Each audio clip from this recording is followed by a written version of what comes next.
आपको मालूम है कि पिछले कुछ दिनों से खासकर संसद में की सुरक्षा में चूक के बाद से विपक्ष लगातार हंगामा कर रहा है और अब तक 141 सांसदों को विपक्ष के सस्पेंड किया जा चुका है। इसी को लेकर जो विपक्षी गठबंधन है इंडिया ब्लॉक, वो 22 तारीख को पूरे देश में विरोध प्रदर्शन करेगा और आज कांग्रेस की पार्लियामेंट्री जो पार्टी है उसकी मीटिंग बुलाई गई है और उसमें भी इसी बात पर चर्चा होगी। ये क्या उचित है सदन में कि आसन तक नजदीक आप आ जाए, आसन के ऊपर तक चल जाए।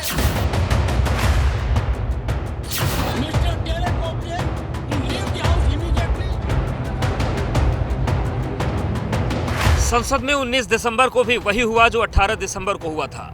पहले विपक्षी सांसदों ने हंगामा किया, फिर सदन की कार्यवाही चले, इसके लिए लोकसभा अध्यक्ष ने एक्शन लिया। किसी भी माननीय सदस्य के खिलाफ कोई कार्रवाई नहीं करना चाहता, लेकिन सदन नियमों से चलेगा, प्रक्रिया से पकड़े।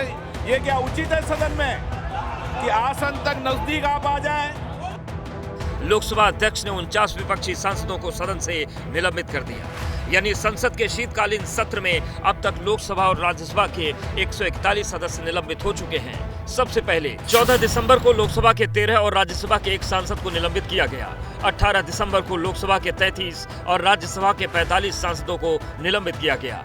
19 दिसंबर को लोकसभा के 49 सांसदों को निलंबित किया गया। कुल मिलाकर 95 लोकसभा और 46 राज्यसभा सांसद अब तक निलंबित हो चुके हैं। विपक्षी सांसदों के खिलाफ इस एक्शन को लेकर विपक्ष सरकार पर तानाशाही का आरोप लगा रहा है। इस देश में पुलिस राज बनाने की जो नींव रखी जा रही है कि बगैर विपक्ष के आप ऐसे विधेयक पास करने जा रहे हैं जिससे सारे मानव अधिकारों का हनन होगा, तो सुनते ही नहीं है जी। तो फिर करें क्या वहाँ बैठ के?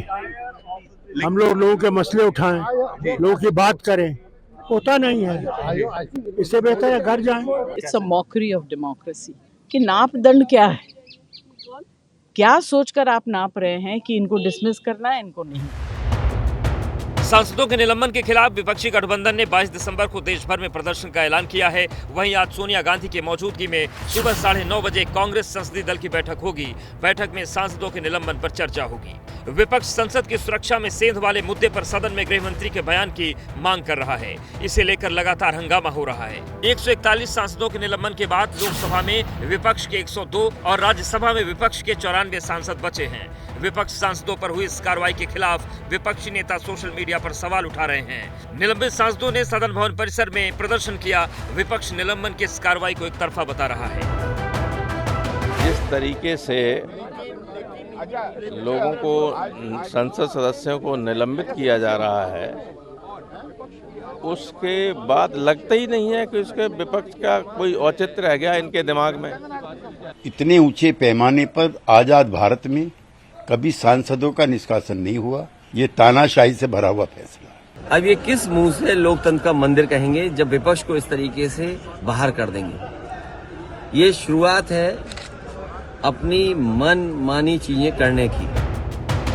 विपक्ष संसद की सुरक्षा में सेंध के मामले में गृह मंत्री का जवाब चाहता है। सरकार ने अब तक अपनी तरफ से इस मुद्दे पर कुछ नहीं कहा। विपक्षी सांसदों के निलंबन पर बीजेपी ये जरूर कह रही है कि संसद में हंगामा करने वालों पर एक्शन सही है।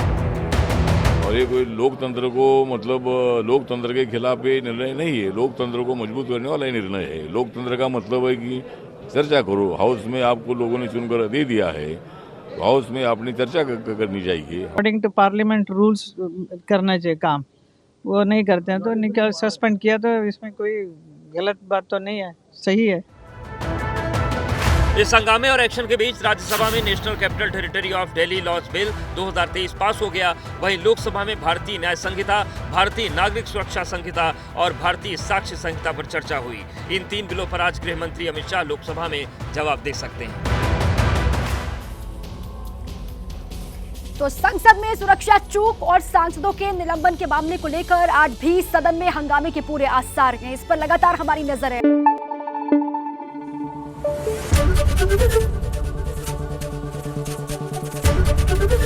एबीपी न्यूज आपको रखे आगे।